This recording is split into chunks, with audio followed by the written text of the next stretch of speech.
Kaya pala Bianze may mapait na karanasan noon. Ito pala ang tutuong dahilan ng pag-iyak ni Bianze. Bianze may matinding inamin sa Kalingap.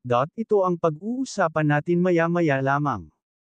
Pakiusap patapusin ang video para malaman ang nilalaman nito at kung bago ka pa lang sa aking YouTube channel paki-subscribe para lagi kang updated sa video ng mga Kalingap. Mga ka-viewers, dahil sa pag-ungkat ng matinding kahirapan nila Bianze noon.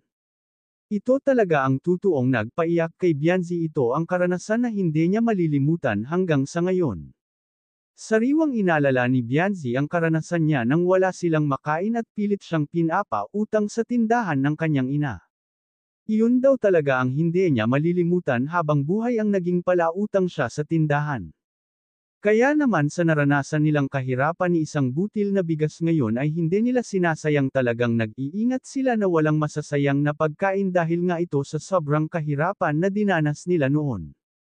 Sabi nga ng papa ni Bianze ay habang buhay nilang tatanawin na utang na loob sa Kalingap ang pagkakaroon nila ng bahay.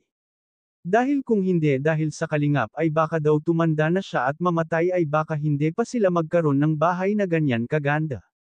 At sobra nga sila nagpasasalamat sa anak nilang si Bianze na ginawa daw ni Bianze ang lahat para sa pamilya. Talagang si Bianze daw talaga ang gumagawa ng paraan para sa kanila para guminhawa ang buhay nila. At sobra din nilang pinasalamatan si Edo dahil ito daw ang gumagabay kay Bianze sa ngayon. Hindi daw nito pinababayaan si Bianze, kaya kampante daw sila pag si Edo ang kasama nito. Malaki daw kasi ang tiwala nila kay Edo. At lalong-lalo na kay Kalingap Rab dahil ito daw talaga ang nagpabago ng buhay nila.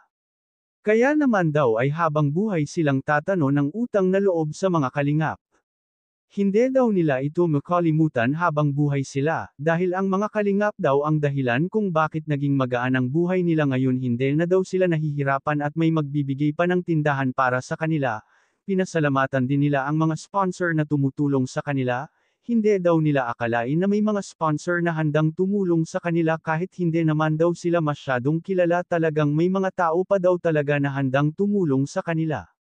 Hanggang dito na lang muna ang update ko mga ka-viewers. Huwag natin kalimutan suportahan ang ama ng Kalingap na si Val Santos Matubang at ang kanyang anak na si Kalingap Rab at ang munting channel kong ito. Maraming salamat po. God bless sa inyong lahat.